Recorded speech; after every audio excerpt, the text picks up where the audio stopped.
अस्सलाम वालेकुम। A1 TV के साथ मैं हूं आमना मजीद और मैं हूं अदील मुमताज। शामिल करेंगे न्यूज़ हेडलाइंस। सेनेट में इलेक्शन एक्ट 2017 तरमीमी बिल मंजूर। तहरीक इंसाफ और जमात इस्लामी ने बिल की मुखालफत की। जिस जुर्म की सज़ा का तयन नहीं वहाँ 5 साल से ज़्यादा नाअहली होगी। मुतल्लिका शख्स पार्लियामेंट या सूबाई असम्बली का रुकन बनने का अहल होगा।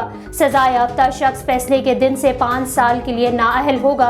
इलेक्शन कमीशन आम इंतखाबात की तारीख का ऐलान करेगी। 3 अलहदा बिल मंजूर। नजर सानी में असर नो समात नहीं हो सकती। चीफ जस्टिस ऑफ पाकिस्तान की रिमार्क्स। अपील और नजरसानी का दायराकार मुख्तलिफ है। सुप्रीम कोर्ट के रिव्यू एक्ट केस की समात में रिमार्क्स। नजरसानी की अपील को करार नहीं दिया जा सकता। अटॉर्नी जनरल ने कहा है कि सुप्रीम कोर्ट में हर अपील आर्टिकल 185 के तहत नहीं आती। नजरसानी दरखास्त सुनने वाले जजेस में इजाफा किया जाएगा। समुद्री तूफान बिपरजॉय में कमी। सिंध की साहिली पट्टी में तबाही टल गई। समुद्री तूफान कमजोर होकर शाम तक डिप्रेशन में तब्दील होने का इम्कान। समुद्री तूफान के पेश नज़र बारिश की पेश गोई बरकरार।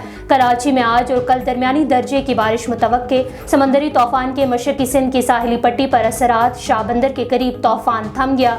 मुतासरीन की घरों को वापसी। कराची, सक्खर, नवाब शाह एयरपोर्ट्स के लिए नोटिस जारी। समंदरी तूफान के पेश नज़र भरपूर इकदाम किए वज़ीर आला सिंध मुराद अली शाह की गुफ्तगू। पार्टी क़यादत अवाम की जान माल की हिफाजत की हदायत देती रही।